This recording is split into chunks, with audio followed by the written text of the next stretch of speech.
সাহাবী বলল, ইয়া রাসূলুল্লাহ, বিয়ে করব। বিশ্বনবী সাল্লাল্লাহু আলাইহি ওয়াসাল্লাম বললেন, মোহরানা আছে? নাই। কি আছে? কই কিচ্ছু নাই। তো কিচ্ছু না থাকলে বিয়ে করবা কেমনে? কোরআন পারো? সাহাবী রাদিয়াল্লাহু আনহু বললেন, পারি। এক মেয়েকে বললেন, তুমি পারো? কয় না, পারি না। বিশ্বনবী বললেন, আসো বিয়ে পড়াই দিই। দুইজনের বিয়ে পড়াই দিলেন। বিয়ে শেষে বললেন, মা, তোমার স্বামীর পার্থিব জগতের কোনো সম্পদ নাই যেটা দিয়ে মোহরানা আদায় করবে। তুমি কোরআন পারো না, কিন্তু তোমার স্বামী সাহাবী কোরআন পারে। সে প্রতিদিন আর রাতে তোমাকে একটু একটু করে কোরআন শিখাইয়া দিবে। এটাই মা তোর বিয়ের মোহর। ইসলাম খুব কঠিন না? আমরা কঠিন বানাইছি মৌলবীরা, ঠিক কিনা?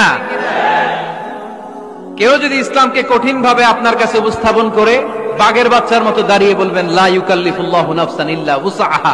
আল্লাহ সাধ্যের বাইরে কারো উপর কোনো নিয়ম চাপায় দেয় না। জোরে কোন ঠিক কিনা? ইসলাম সহজ।